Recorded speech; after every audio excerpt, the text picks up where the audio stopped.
Oke, assalamualaikum warahmatullahi wabarakatuh. Saat ini kita akan belajar mata pelajaran SKI Sejarah Kebudayaan Islam, yang materi kita kali ini itu adalah peradaban Arab pra-Islam atau peradaban bangsa Arab sebelum datangnya agama Islam. Yang akan kita bahas kali ini yaitu bangsa Arab sebelum Islam itu seperti apa, terus kondisi geografisnya itu seperti apa, kondisi ekonominya, kondisi sosial budayanya, kondisi politiknya, dan juga sistem peribadatan bangsa Arab pra-Islam atau sebelum Islam itu bagaimana. Nah, bangsa Arab ini itu mendiami wilayah Jazirah Arab yang dahulu merupakan sambungan wilayah gurun membentang dari barat Sahara di Afrika hingga melintasi Asia, Iran Tengah, dan gurun Gobi di Cina. Nah, wilayah ini tuh sangat kering dan panas karena uap air laut di sekitarnya. Emang Arab kan terkenal panas ya. Tapi walaupun begitu, wilayah ini itu kaya akan penghasilan minyaknya. Nah, peradaban Arab pra-Islam atau peradaban Arab sebelum Islam, datangnya Islam itu yang lebih terkenal atau masyhur itu kita kenal dengan istilah jahiliyah atau kebodohan. Tapi kebodohan ini, penamaan jahiliyah ini tidak murni karena perbodohan mereka, maksudnya kebodohan bangsa Arab sebelum Islam dalam berbagai segi dan tidak beradaban, tapi lebih kepada beberapa ketiadaan pengetahuan mereka mengenai agama, tata cara bermasyarakat, politik, dan pengetahuan keesaan akan Allah, serta beberapa tindakannya yang tidak etis lah atau tidak manusiawi. Nah, diantara kejahilian bangsa Arab sebelum Islam itu adalah kondisi wanita, mengenai wanita. Jadi wanita itu dipandang sebelah mata, bahkan tidak terima sebelah mata, tidak dipandang seakan-akan, bahkan setengah manusia kasarnya. Tapi meskipun ya di beberapa suku di Mekah itu atau di Arab, di Madinah, Yaman dan sebagainya itu ditemukan kepala suku wanita, tapi itu jumlah mereka amat sedikit. Jadi yang ibaratnya rata-rata dari mereka mayoritas itu tidak memandang wanita dengan baik, maksudnya wanita dipandang sebelah mata. Beberapa pendapat bahkan lebih vulgar itu menyebutkan bahwa wanita itu diperlakukan seperti benda lah, seperti barang yang tidak memiliki hak. Jadi wanita itu zaman Arab jahiliyah sebelum datangnya Islam itu tidak dapat menjadi pewaris suami atau orang tua. Dan lelaki itu juga bebas menikahi dengan wanita mana saja berapapun jumlahnya, sedangkan wanita tidak boleh. Bahkan seseorang istri yang ditinggal suaminya meninggal itu dapat diwarisi oleh anak tertuanya. Jadi ketika sang suami itu meninggal, nah suami istri itu punya anak, anak tertuanya itu bisa mewarisi istrinya dari bapaknya itu tadi, atau salah satu dari kerabat mendiang suaminya. Jadi istrinya itu bisa diwariskan. Nah, itu salah satu kejahilian dari bangsa Arab sebelum Islam. Nah, selain itu di zaman jahiliyah itu mereka juga terkenal dengan penguburan anak hidup-hidup. Tapi perlu diketahui bahwa tradisi itu tidak berlaku di seluruh Arab ya, hanya beberapa suku dan kabilah saja yang menerapkan tradisi tersebut. Tapi itu termasuk yang dilakukan di suku Arab di daerah Rasulullah lahir berdakwah.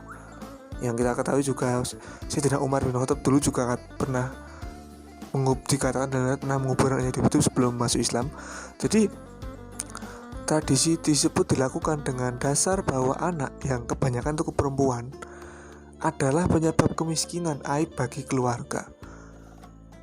Jadi ketika kebanyakan tuh perempuan ya, ketika bangsa Arab jahiliyah dulu tuh mempunyai anak perempuan, apalagi dia kondisi keluarganya memang miskin, itu maka itu anak perempuan itu merupakan aib dan penyebab kemiskinan bagi keluarga, karena wanita itu dipandang lemah, nggak bisa ngapa-ngapain itu, tidak bisa diandalkan, diajak perang yang tidak terlalu mumpuni, tidak bisa bekerja yang berat-berat.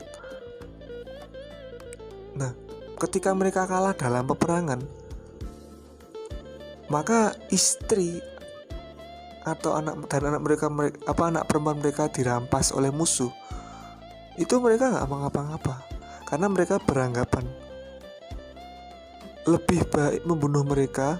Oh bukan, jadi ketika kalah dalam peperangan itu biasanya ketika perang Arab zaman jahiliyah itu musuh itu akan merampas wanita dan anak wanita dan istrinya. Nah, mereka beranggapan sebelum para istrinya atau anak perempuannya ditawan oleh musuh, maka lebih baik mereka membunuh mereka terlebih dahulu daripada istri dan anaknya itu ditawan oleh mereka.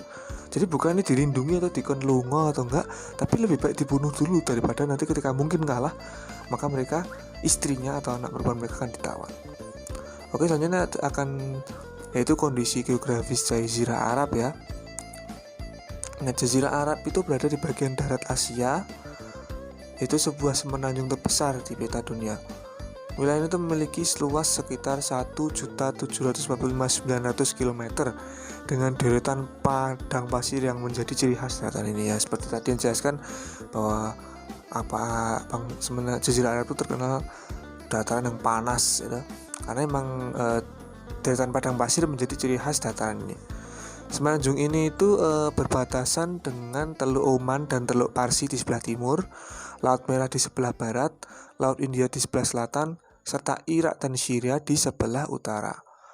Meskipun daerah ini merupakan daerah dikelilingi laut, namun hampir 5/6 daerahnya merupakan padang pasir atau Sahara yang tandus dengan luas seakan tak terbatas, serta tidak tampak ada tumbuhan-tumbuhan yang rindang di kebanyakan daerah ini. Jadi gersang.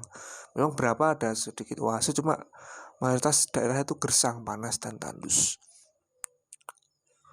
Nah, kondisi ekonomi bangsa Arab sebelum Islam itu, pra-Islam itu, jadi di Arab itu ada namanya Arab Badui, yaitu kebiasaan mereka itu berburu, yang nomaden. Jadi perekonomian bangsa Arab terpengaruh oleh persentuhan aktivitas dagang dari luar. Peradaban bangsa Arab terbangun dari tradisi perdagangan yang membuka jalan hubungan dagangan daerah sekitarnya seperti Persia, India, dan Cina dengan komunitas dengan dagang seperti mutiara, emas, dan sutra. Nah, situasi surutnya pelayaran Laut Merah ketika itu mengakibatkan terbukanya jalur perjalanan darat melalui Hijaz yang merupakan rute perjalanan di musim panas dan melalui Yaman serta Syam di musim dingin. Nah, dari jalan yang menghubungkan wilayah utara dan selatan, ramainya kafilah-kafilah yang berkendaraan unta dalam dinamika perdagangan internasional saat itu dapat menggeser perdagangan Bahrain antara kota Aden Lama dan dua teluk yaitu Teluk Suis dan Aqabah. Nah, orang Arab Hijaz terutama orang Quraisy memanfaatkan jalur ini, bahkan karena faktor jalur perdagangan darat inilah yang membuat kota Mekah menjadi salah satu kota penting sebagai tempat transit para kafilah. Jadi karena menjadi tempat penting transit para kafilah, maka dengan begitu perekonomian di situ berkembang. Jadi karena jadi ramai, akhirnya perdagangan di situ berkembang karena ramai orang berkunjung ke situ. Nah, tidak hanya itu, tidak karena perdagangan, tapi karena ibadah haji juga. Jadi dulu tuh sudah sebelum Islam tuh sudah dikenal haji, tapi hajinya haji berbeda. Tidak seperti yang dicontohkan oleh Rasul, tapi hajinya berbeda. Merupakan bentuk ritual keagamaan sejak zaman Nabi Ibrahim dan sudah dikenal masyarakat kuno, juga memiliki kontribusi terhadap besarnya peran kota Makkah. Jadi haji dapat mendatangkan keuntungan ekonomi yang lumayan besar. Biasanya para saudagar Quraisy mendapat kesempatan ini dengan berdagang di wilayah Hijaz. Oke, selanjutnya kita akan mengkondisi sosbud bangsa Arab Islam atau sosial budaya sebelum Islam. Bangsa Arab itu dikenal dengan hidup dengan kabilah-kabilah atau klan-klan ya. Mereka hidup berdampingan antara kabilah-kabilah yang dengan perjanjian damai yang disebut Al-Ahnaf. Kecintaan mereka terhadap keluarga, garis keturunan, nasab, dan kabilah mengalahkan cintaan mereka pada hal lain.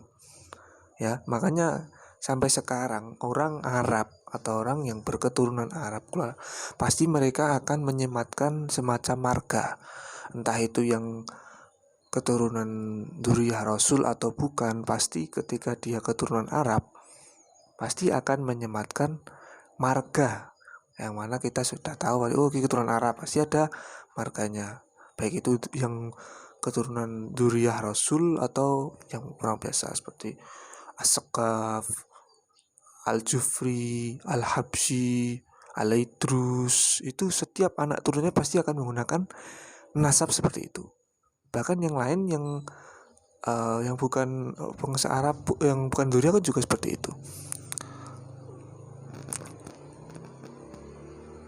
Nah, menurut Ibnu Khaldun itu pada mulanya bangsa Arab merupakan bangsa nomaden ya, yang Badui tadi loh, yang berpindah dari satu tempat ke tempat yang lain hanya untuk memenuhi kebutuhan hidup jangka panjangnya. Karena merasa dengan memanfaatkan buruan dan tumbuhan di dalam cukup kebutuhannya, maka mereka memulai sistem produksi dengan beternak dan bertani. Bangsa Arab yang menetap pada akhirnya beranak pinak dan mulai mengalami penguatan ras yang sering mereka istilahkan dengan nasab.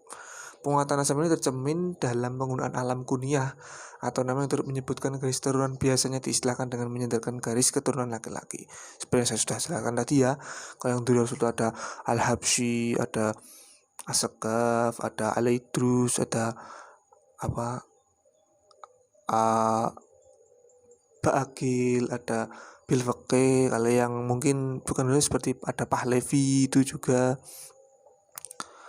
Terus faktor geografis Arab yang dipengaruhi oleh gurun-gurun pasir yang luas dan tandus. Nah, itu mempengaruhi sifat dan perilaku rata-rata orang Arab yang terkesan keras ya, karena memang daerahnya keras, panas, gersang gitu ya. Hanya dengan kondisi geografis itu membawa kecenderungan sifat dan perilaku rata-rata orang Arab yang terkesan keras, karena daerahnya memang keras. Bangsa Arab itu kurang mengembangkan tradisi baca tulis, tapi orang Arab itu berbanggakan dengan kekuatan daya hafal. Jadi orang Arab waktu itu mengembangkan tradisi baca tulis. Bahkan Rasulullah sendiri dikenal dengan nabi yang ummi, tidak bisa membaca ya, karena memang saat itu tradisi baca tulis itu kurang dikembangkan. Orang Arab itu kurang mengembangkan. Kondisi inilah yang menyebabkan mereka dijuluki dengan bangsa yang ummi atau buta huruf, bagaimana Rasulullah yang waktu itu juga terkesan ummi ya. Tapi walaupun demikian, hal itu bukan berarti terus bangsa Arab buta terhadap sastra, itu bukan. Banyak syair dan karya besar tercipta yang mewarnai sejarah kesusastraan bangsa Arab.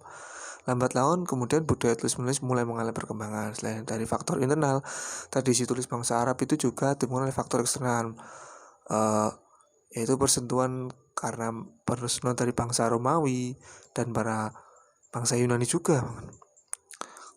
Meskipun bangsa Arab itu tertinggal beberapa langkah dalam hal tulis menulis, namun bangsa ini tuh kaya akan ribuan syair yang terlahir sebagai ungkapan pikiran, pengetahuan, dan pengalaman hidup.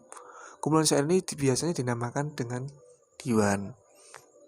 Makanya salah satu mukjizat terbesar Nabi Muhammad SAW itu adalah Al-Quran. Karena memang ketika itu kesusastraan itu sangat digandrungi, dan itu merupakan salah satu hal yang menonjol. Jadi Al-Quran itu kan itu merupakan mukjizat Rasulullah yang paling besar, karena di zaman itu memang kesusastraan itu sangat digandrungi, yang mana Al-Quran itu sebagai salah satu kesusastraan yang dibawa oleh Nabi yang tidak bisa ditandingi oleh syair-syair manapun, sastra manapun waktu itu.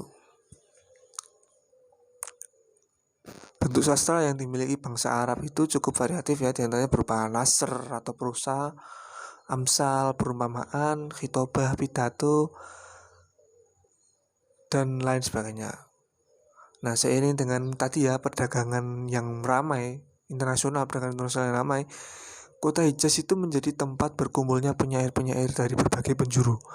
Kegiatan merangkai dan membacakan syair-syair di depan umum dilakukan di suatu pasar yang disebut ukas.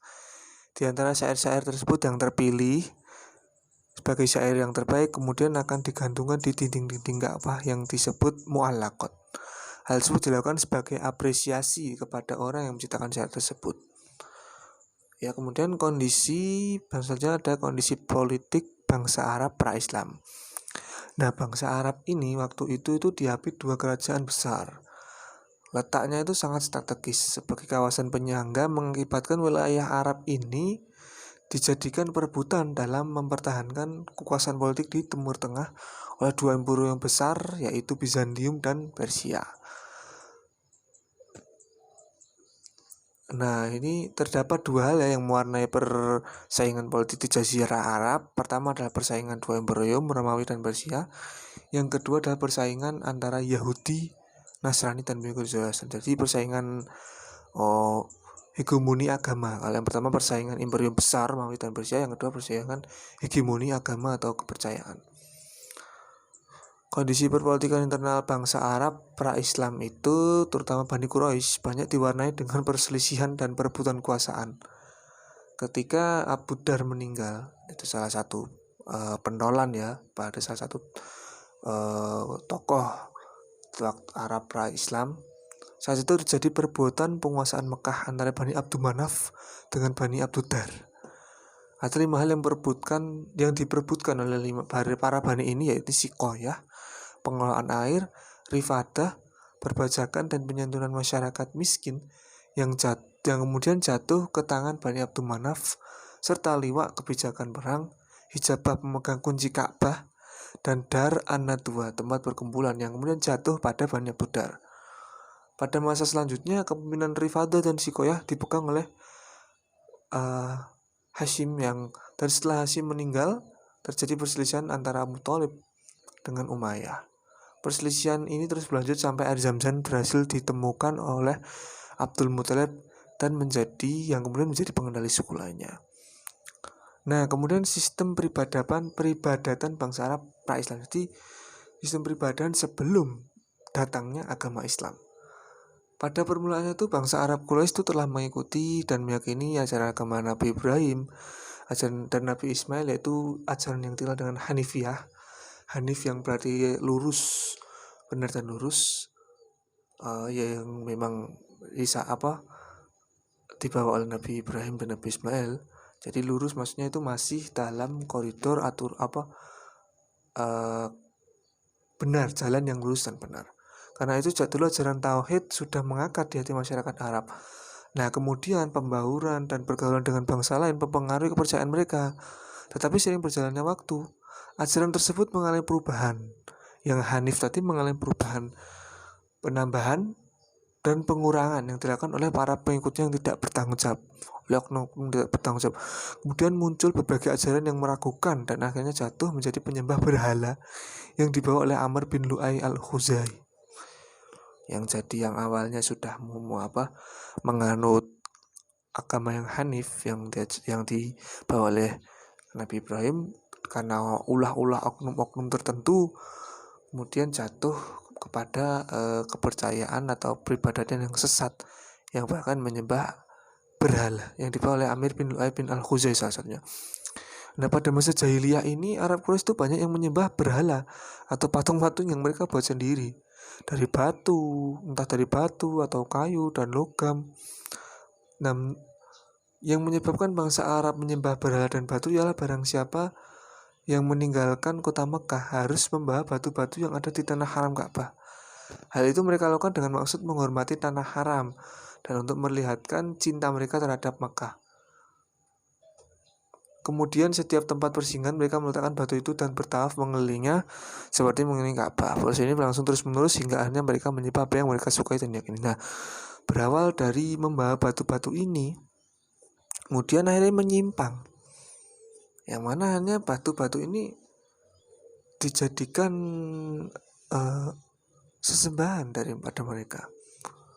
Bangsa Arab itu mulai menyembah berhala ketika Ka'bah berada di bawah kekuasaan Jurhum. Pasukan yang dipimpin oleh Amr bin Lu'ay al-Khuzai dari keturunan Khuza'ah datang ke Mekah dan berhasil mengalahkan Jurhum.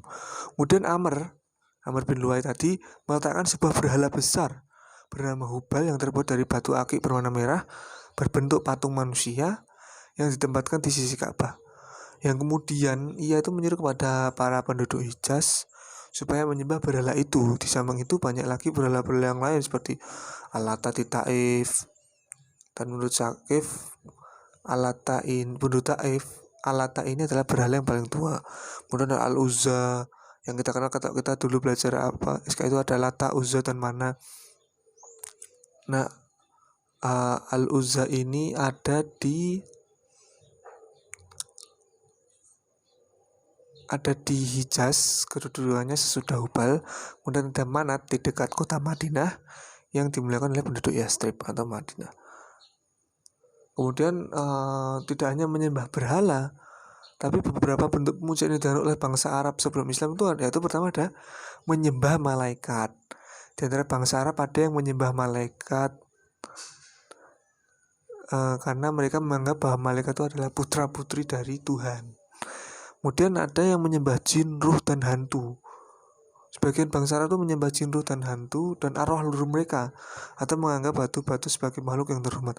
Bahkan di suatu tempat terkenal dengan nama Darohim, yang mana mereka waktu itu di Darohim mereka selalu mengorbankan binatang-binatang di tempat itu agar terhindar dari segala bencana. Tapi mengorbankannya itu korbannya bukan untuk Allah SWT, tapi untuk jin-jin, ruh, atau hantu. Kemudian yaitu ada yang menyembah bintang-bintang. Yang dimaksud bintang-bintang adalah matahari, bulan, dan bintang-bintang yang gemilang cahayanya pada malam hari. Mereka menganggap bintang-bintang tersebut diberi kekuasaan penuh oleh Tuhan untuk mengatur alam ini, yang kemudian disembah. Kemudian yang selanjutnya yaitu menyembah berhala. Yang ini merupakan yang paling utama ya, yang terjadi di peribadatan bangsa Arab sebelum pra-Islam. Peribadatan bangsa Arab pra-Islam. Sebagian bangsa Arab menyembah berhala atau arca-arca yang terbuat dari batu, kayu, dan logam yang mereka buat sendiri dan dengan selera mereka sendiri untuk kemudian mereka sembah. Jadi mereka membuat patung sendiri lalu disembah sendiri. Lalu yang selanjutnya adalah agama Yahudi dan Nasrani. Jadi salah satu kepercayaan yang itu sudah ada yaitu agama Yahudi dan Nasrani. Agama Yahudi mulai masuk ke Jazirah Arab tahun 1491 sebelum Masehi. Mula-mula yaitu di Mesir pada zaman Nabi Musa alaihissalam. Sedangkan agama Nasrani atau Kristen masuk ke Jazirah Arab kira-kira abad ke-14 Masehi. Agama Nasrani ini berkembang di Jazirah Arab karena mendapat pengaruh atau bantuan dari kerajaan Romawi dan Habsyi. Nah, sebelum bangsa Arab sebelum datangnya Islam itu pun percaya pada hal-hal tahayul seperti itu, yang seperti di dalam perut manusia itu terdapat ular. Nah, perasaan kita lapar itu muncul karena ular itu menggigit usus manusia. Nah, itu kan nggak mutu gitu, karena bangsa Arab sebelum Islam tuh percaya pada tahayul yang tidak jelas gitu. Dan kemudian mereka juga biasa mengenakan cincin dari tembakau besi dengan keyakinan menambah kekuatan. Kemudian bila mereka mengharapkan turun hujan, mereka mengikatkan rumput kering pada ekor kambing. Nah, ini kan tidak jelas gitu ya. Peribadatan Arab bangsa Arab sebelum datangnya Islam itu. Jadi terkesan jahiliyahnya itu dari situ. Jadi bukan segala aspek jahiliyah terus mereka totalitas mutlak bodoh, bukan, tapi dalam beberapa aspek seperti aspek tata agama, tauhid, terus penghargaan terhadap wanita. Sebenarnya yang lain-lain mereka tidak jahiliyah. Jadi mereka memuliakan tamu itu sangat bagus loh. Itu salah satu sisi positif dari bangsa Arab. Mereka sangat memuliakan tamu, sangat menghargai nasabnya. Oke, mungkin cukup sampai di sini pelajaran kita. Semoga bermanfaat bagi kita semua. Wabillahi taufiq wal hidayah. Jika ada salahnya saya mohon maaf. Wallahu waffiq ila aqwamit min thoriq. Syukran hadamini. Assalamualaikum warahmatullahi wabarakatuh.